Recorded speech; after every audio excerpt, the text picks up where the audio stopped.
Everyone, मी अर्चनाज मेकओव्हरमध्ये तुमचे सगळ्यांचे स्वागत करते। तर आजचा मेकअप लुक हा वॉटरप्रूफ, सेटप्रूफ आणि ड्रॅगप्रूफ असणार आहे। तर हा मेकअप लुक बघण्यासाठी व्हिडिओ शेवटपर्यंत नक्की बघा, स्किप करू नका। स्टेप बाय स्टेप मेकअप मी हा व्हिडिओमध्ये दाखवलेला आहे आणि टिप्स सुद्धा दाखवलेल्या आहेत की ह्या समर्समध्ये मेकअप कसा केला पाहिजे। सेटप्रूफ, वॉटरप्रूफ मेकअप मी ह्या व्हिडिओमध्ये पूर्ण दाखवलेला आहे, त्यामुळे हा व्हिडिओ शेवटपर्यंत नक्की पहा। चला तर मग व्हिडिओला सुरुवात करूया।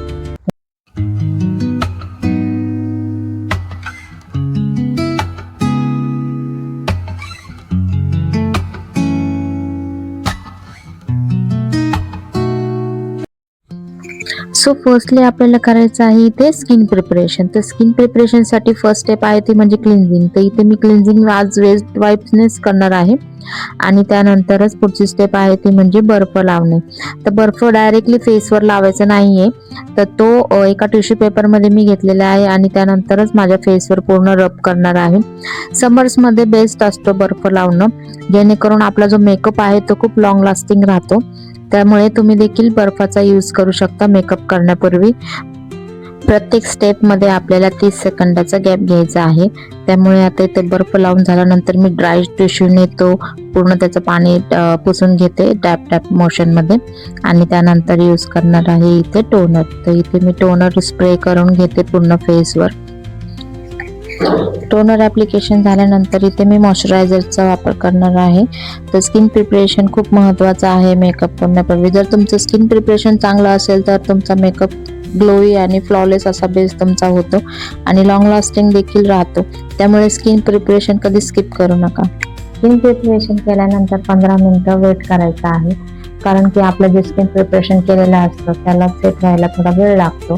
आणि जर तुम्ही लगेच प्रायमर आणि तुमचं मेकअपचे स्टेप्स फॉलो केले तर तुमचं ते सगळं मिक्स होतं आणि त्यामुळे तो मेकअप लॉंग लास्टिंग राहत नाही। त्यामुळे आपल्याला स्किन प्रिपरेशन केल्यानंतर कधीही थोडं 10 ते 15 मिनिटं, जर तुम्हाला जास्त घाई असेल तर निदान तुम्ही 5 ते 10 मिनिटं तरी थांबलंच पाहिजे आणि त्यानंतर प्रायमर लावायचं आहे। तर आता इथे मी लावणार आहे प्रायमर। तर मी माझ्या बॅक ऑफ द हँडवर मी प्रायमर घेते।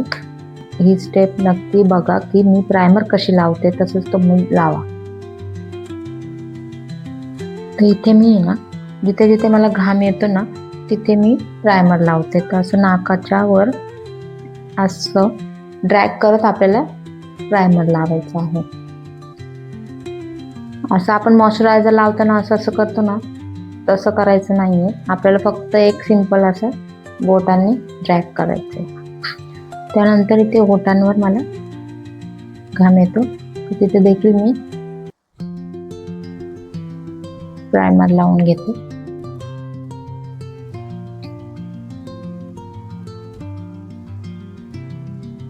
फोरहेडवर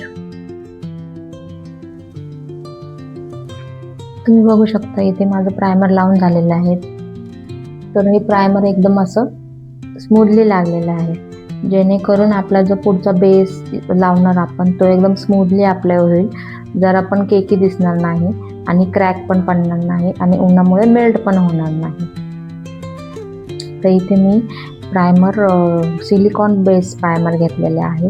उन्हामध्ये तुम्ही हेच प्रायमर वापरायचं आहे, सिलिकॉन बेस। तुम्ही कुठलाही ब्रँडचं वापरा पण सिलिकॉन बेस प्रायमर वापरा, जेणेकरून आपला जो मेकअपचा बेस आहे तो खूप लॉंग लास्टिंग राहतो। त्यामुळे तुम्हाला सिलिकॉन बेस प्रायमर वापरायचा आहे। तर इथे प्रायमर लावून 5 मिनिटं झाले असतील, तर आता आपण पुढची स्टेप करूया ती म्हणजे कन्सिलर। आज मी माझा मेकअपचा जो बेस आहे तो क्रायलॉनने करणार आहे। क्रायलॉन उन्हाळ्यामध्ये खूप बेस्ट आहे, त्याच्यामुळे मी आज क्रायलॉनने बेस करणार आहे। तर मी इथे माझ्या स्किनला थोडासा एक टोन डार्क असा शेड यूज करत आहे। जिथे जिथे माझे डार्क स्पॉट आहे अंडर आईजमध्ये, तिथे अराउंड द माउथ, तिथे तिथे मी कन्सिलर लावणार आहे। तर बोटांच्या साहाय्याने मी कन्सिलर लावते। इथपर्यंत जर तुम्ही व्हिडिओ पाहिला असेल आणि जर तुम्हाला व्हिडिओ आवडला असेल तर माझ्या चॅनलला नक्की सबस्क्राईब करा। अजूनही जर तुम्ही सबस्क्राईब केलं नसेल तर नक्की सबस्क्राईब करा।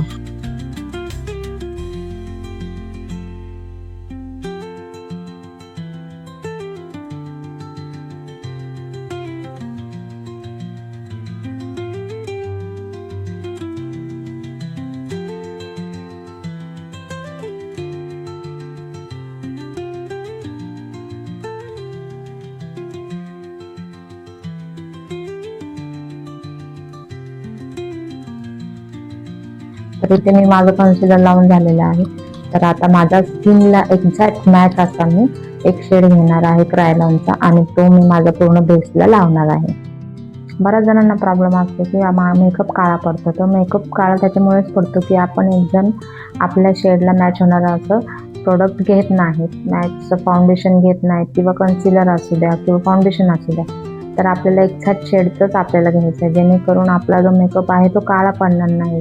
जर तुम्ही लाईट घेतलं तर तो खूप काळा पडेल आणि जर डार्क घेतलं तर तो एकदम असा डल असा मेकअप दिसेल. त्याच्यामुळे आपल्याला जो आपला बेस मेकअप आहे तो एकदम आपल्या स्किनला मॅच होईल असंच घ्यायचा आहे. जर तुमचे डार्क सर्कल असतील माझ्यासारखे तर तुम्ही ते कव्हर अप करू शकता आपल्या एक टोन डार्क शेड घेऊन. पण जर तुमचं डार्क सर्कल नसतील किंवा काही डार्क स्पॉट्स नसतील तर तुम्ही एक्झॅक्ट शेडचं फाउंडेशन घेऊ शकता आणि ते तुमच्या स्किनवर वापरू शकता, जेणेकरून तुमचा स्किन हा बेस हा चांगला फ्लॉलेस दिसेल. तर आता इथे क्रायलॉनचे मी 2 शेड घेतलेले आहेत आणि हा शेड माझ्या स्किनला थोडासा लाईट होतोय आणि हा जो शेड आहे जो मी माझ्या अंडर आईजला लावला होता तो हा शेड माझ्या स्किनला थोडासा डार्क होतोय. तर मी हे दोन्ही शेड मिक्स करून माझ्या स्किनला मॅच होणारा असा बेस तयार करणार आहे. तर मी हे दोन्ही शेड मिक्स करून माझ्या स्किनवर अप्लाय करते.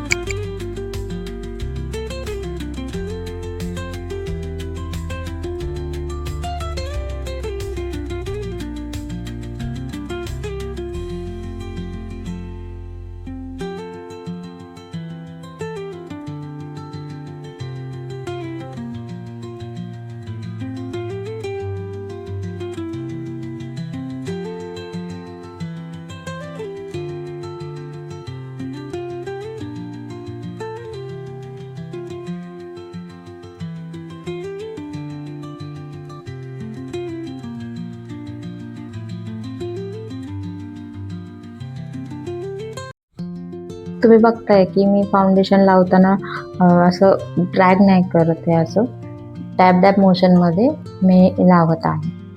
तर त्याचप्रमाणे लावायचं. जर ड्रॅग केलं तर ते पूर्ण बेस असा खराब दिसतो. त्याच्यामुळे असं जर डॅब केलं ना तर तो चांगलं दिसतं. असं डॅब मोशनमध्ये तुम्हाला देखील लावायचे. आता गळ्याला लावून घेते.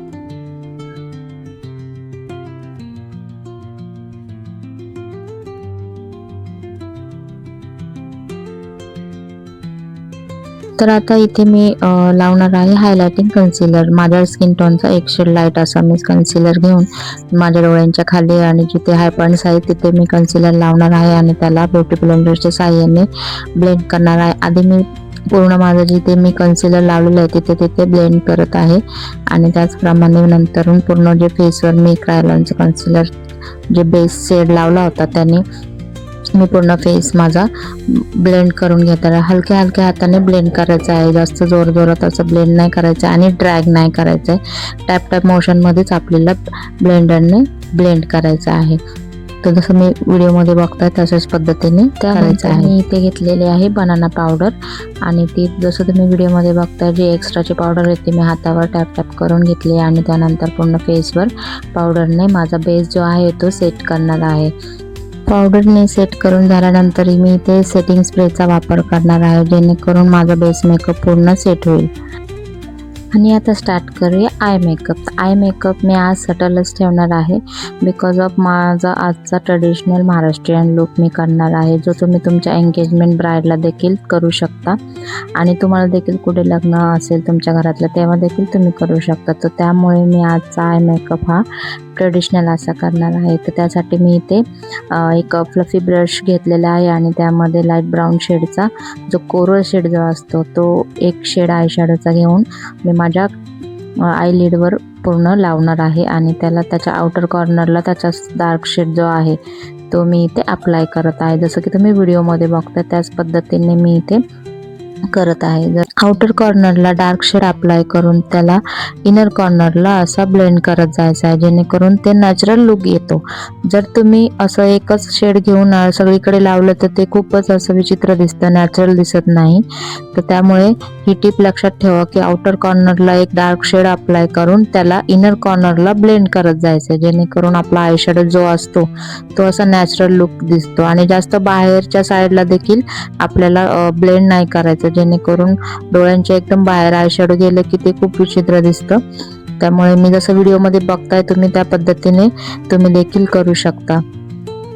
आय शॅडो खूप छान पद्धतीने आपल्याला ब्लेंड करायचं आहे जेणेकरून कुठेही क्रीज लाईन दिसता कामा नये. तर आता इथे मी एक गोल्डन कॉपर असा शेड घेऊन माझ्या इनर कॉर्नरला डोळ्यांच्या लावणार आहे, जेणेकरून जे मी आता ट्रेडिशनल लुक करणार आहे त्या ट्रेडिशनल साडीमध्ये गोल्डन जरी असते तर ते इन्हॅन्स होण्यासाठी मी इथे गोल्ड कॉपर कलरचा शिमर इनर कॉर्नरला लावत आहे. दोन्ही कलर एकमेकांमध्ये चांगले मर्ज करून घ्यायचे आहेत आणि जसं तुम्ही व्हिडिओमध्ये बघता त्याच पद्धतीने.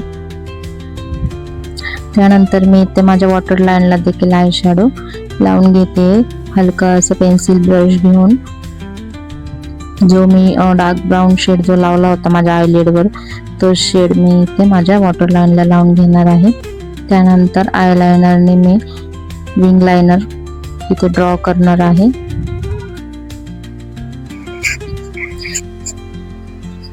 त्यानंतर मी त्या आयलॅश कर्ल्सने माझे आयलॅशेस कर्ल्स करून घेते. आयलॅशेस कर्ल्सने लॅशेस कर्ल्स केल्यामुळे आपले लॅशेस खूप कर्ली छान दिसतात आणि मस्कारा त्याच्यानंतर लावल्यामुळे म्हणजे आपलं लेंथ आहे ती जरा लॉंग दिसते. मला पर्सनली फेक आयलॅशेस लावायला आवडत नाही. तुम्हाला जर आवडत असेल तर तुम्ही फेक आयलॅशेस लावू शकता, पण ही ट्रिक जर तुम्ही फॉलो केली तर तुमचे लॅशेस जसे आपण फेक लॅशेस लावतो तसंच दिसतात, नॅचरल दिसतात. त्यानंतर इथे मी माझे आयब्रो फिल करून घेते डार्क ब्राऊन शेडच्या आयब्रो पेन्सिलने. जिथे जिथे माझं आयब्रो असे गॅप आहे तिथे तिथेच मी फक्त फिल करून घेणार आहे आणि त्यानंतर त्याला डिफाईन करणार आहे.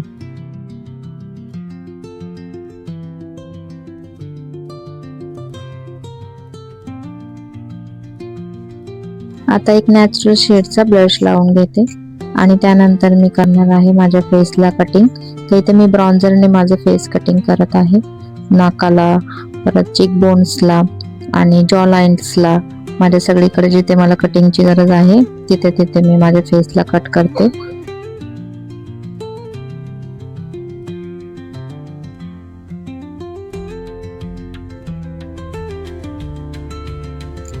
आता लिप लायनर आणि लिपस्टिकने माझा मेकअप पूर्ण कंप्लीट करणार आहे. आज माझे आय शॅडोज नॅचरल होते त्यामुळे मी लिपस्टिक डार्क लावणार आहे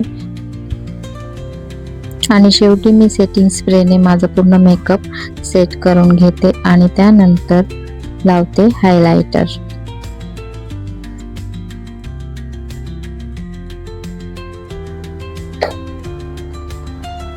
तर तुम्ही बघू शकता पूर्ण मेकअप झालेला आहे. आता मी हेअरस्टाईल आणि माझा ड्रेस चेंज करून येते. तर हा आहे माझा फायनल लुक. आजचा हा मेकअप लुक तुम्ही ह्या समर सीझनमध्ये नक्की ट्राय करून बघा. तुम्ही हा मेकअप लुक तुमच्या एंगेजमेंट ब्राईडला देखील देऊ शकता किंवा तुम्हाला देखील तुमच्या घरात कोणाचं लग्न असेल तर तुम्ही देखील स्वतः करू शकता. हा मेकअप लुक जर तुम्ही ट्राय केला तर मला कमेंट्स बॉक्समध्ये नक्की सांगा की मेकअप लुक कसा झालेला आहे ते. हा व्हिडिओ जर तुम्हाला आवडला असेल तर नक्की लाईक करा, चॅनलला सबस्क्राईब करायला विसरू नका आणि अजूनही जर तुम्ही माझ्या चॅनलला सबस्क्राईब केलं नसेल तर नक्की आत्ताच्या आत्ता जाऊन सबस्क्राईब करा.